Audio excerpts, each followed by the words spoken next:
And also, before we're going to move to modeling the fan, let me also show you. If I'm going to go ahead and click on perspective view and then go to rendering and click render, I can render this, and then I can using the orbit sub object tool, I didn't discuss this yet, click on this icon right here. I can rotate my camera in 3D space, my camera view, like so, and then go ahead and click render again and click render. You can see I'm rendering it. Okay, so you got an idea, right? If I wanna render, let's say this like so, I can, using my orbit tool, this guy right here, put it wherever I want it, and then click on pen view and get the camera where I want it, and then go to rendering, render, and I'm going to see that exactly that thing. Why it's a little bit black right here, polygons, those black, and it's not over here. Why? Because I don't have the light yet on the scene, and it's normal. We're not going to discuss the light and texturing during this video course. I'm hoping I'm going to release 2 more videos, so don't miss them out. Subscribe. Alright, so you got an idea, right? To be able to unselect this polygon, my suggestion to go ahead and click on this, double click on the polygon, and it's going to unselect it.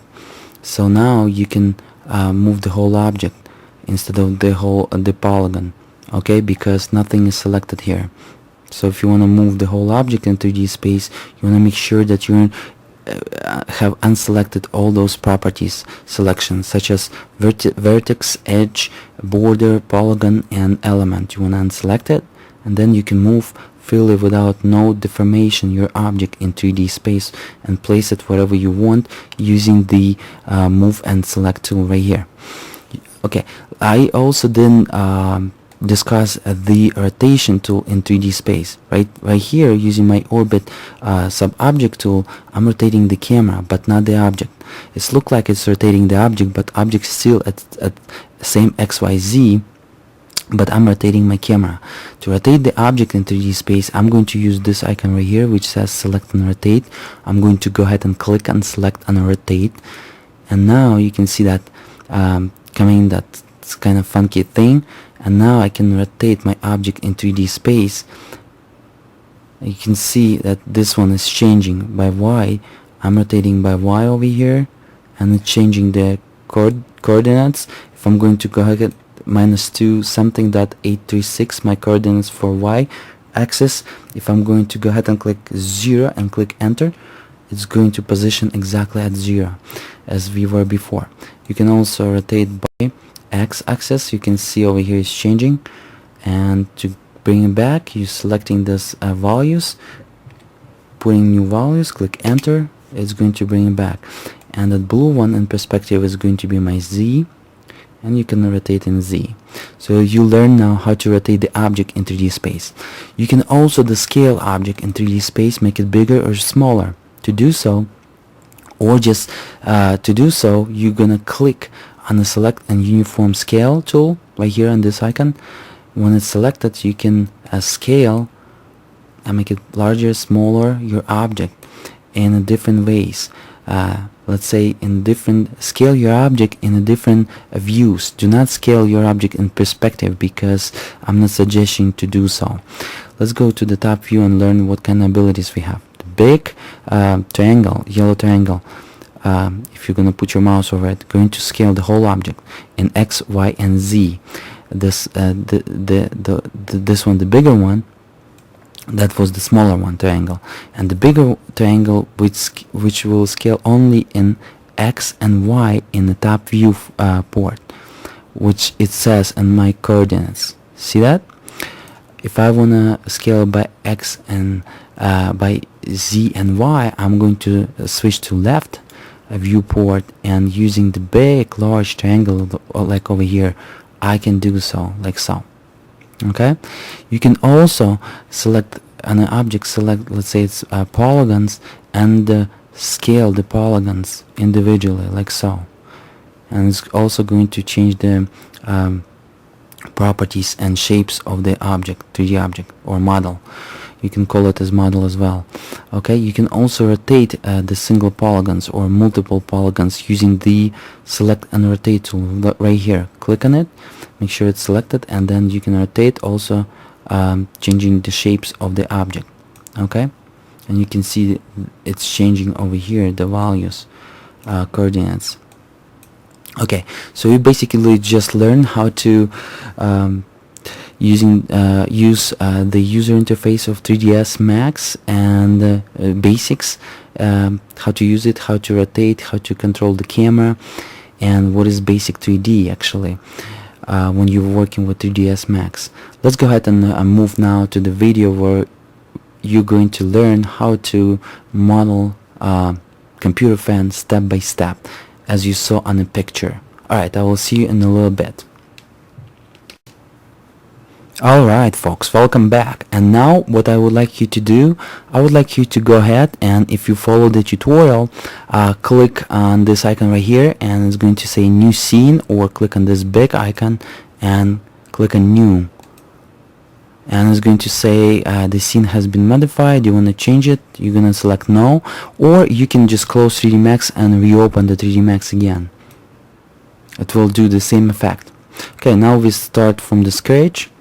We started from the scratch, and let's go ahead and get going.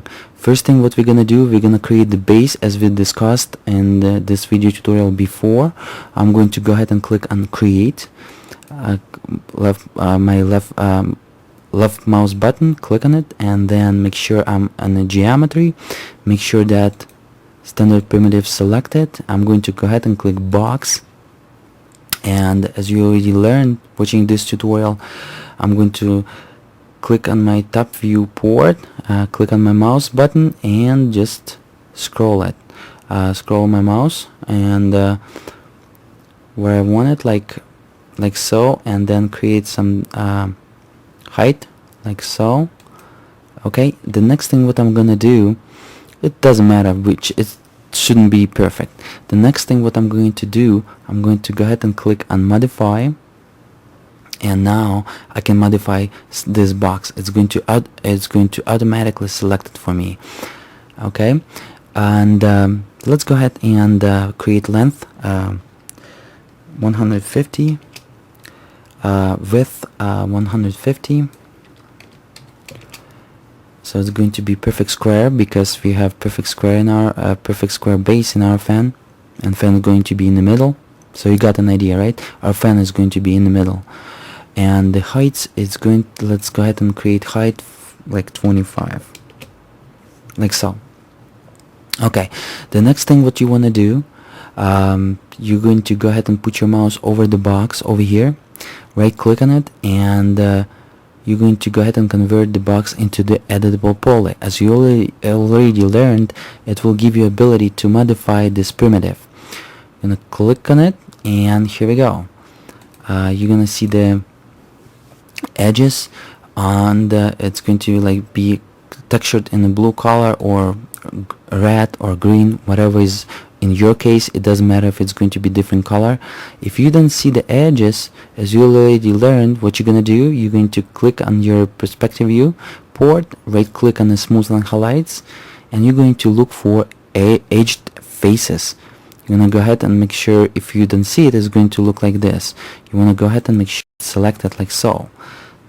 Okay, alright, the next thing what you want to do, the next thing what we're going to do, we're going to create the cylinder, and create the cylinder, and with that cylinder we're going to create the hole inside of this base cube or base box.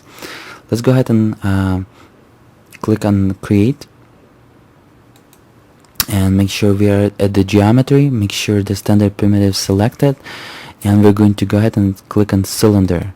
Okay, in our top view viewport, you're going to somewhere place it in the center of the box or this cube, and with your left mouse button, click and then slide, and then release it about like so. Okay, and then again slide. You're going to create some height for that cylinder. Okay, now we have the cylinder.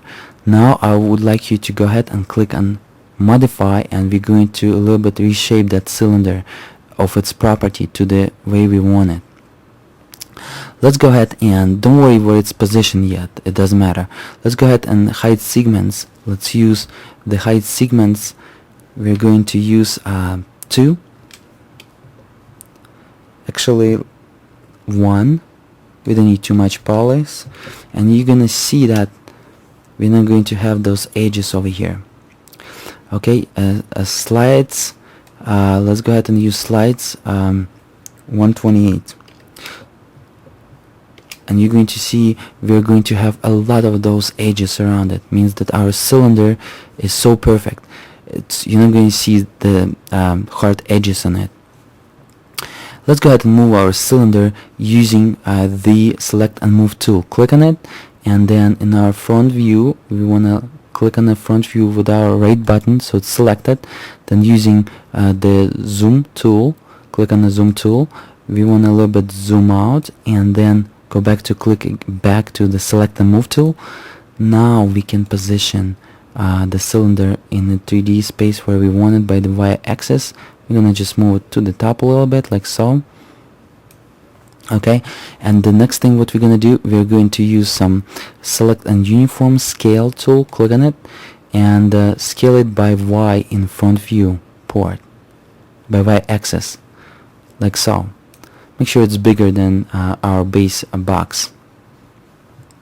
Okay, the next thing what we want to do on the cylinder, we would like to click right button, and we want to create editable poly. So we are going to put the cylinder as editable poly. The next thing what we want to do, we're going to go to the top viewport, and folks, just try to understand what I'm doing over here. So basically I created the cylinder to create a hole inside of this base, of the fan base, so it's going to be a hole inside of it. The next thing what I'm going to do, I'm going to position the cylinder perfectly, so it's going to be in the perfect coordinates around my 3D base box of my fan. So I'm going to go ahead and click select the move tool. Gonna right click to my top viewport, so I'm going to work with the viewport. If you double click or right click in any port, it will give you some options. Just click somewhere else and it will disappear. Okay, and kinda going to move it when it's going to be kinda even to my box base of my fan, like so, right? So now it's even, and let's call it like so. The next thing what I'm going to do, I'm going to go ahead and click edit, and I'm going to go ahead and click clone, and I'm going to go ahead and say copy. When you're cloning and selecting copy, it's just going to copy the color, the textures, the coordinates, the scale of your object 3D model. If you're going to select instance or reference, reference is just going to copy it, and in the future when you're going to modify the main object, it's also going to modify automatically the copied object for you.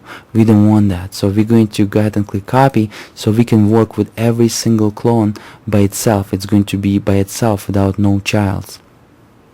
When you're going to select the reference, what it will do, this is going to be a parent, and another one which is we're going to copy, going to come out, create, is going to be a child, and it will be totally dependent of the parent. Means that if we're going to change the texture or color or anything else, it will change on the child as well automatically. So we don't want that. We want to do copy, and we want to work with individual objects the way we want it. I'm gonna click copy, I'm gonna click OK, and the next thing what we're gonna do, we just copy it, but we don't see it. There is two objects here. It says cylinder 02. What we want to do, we want to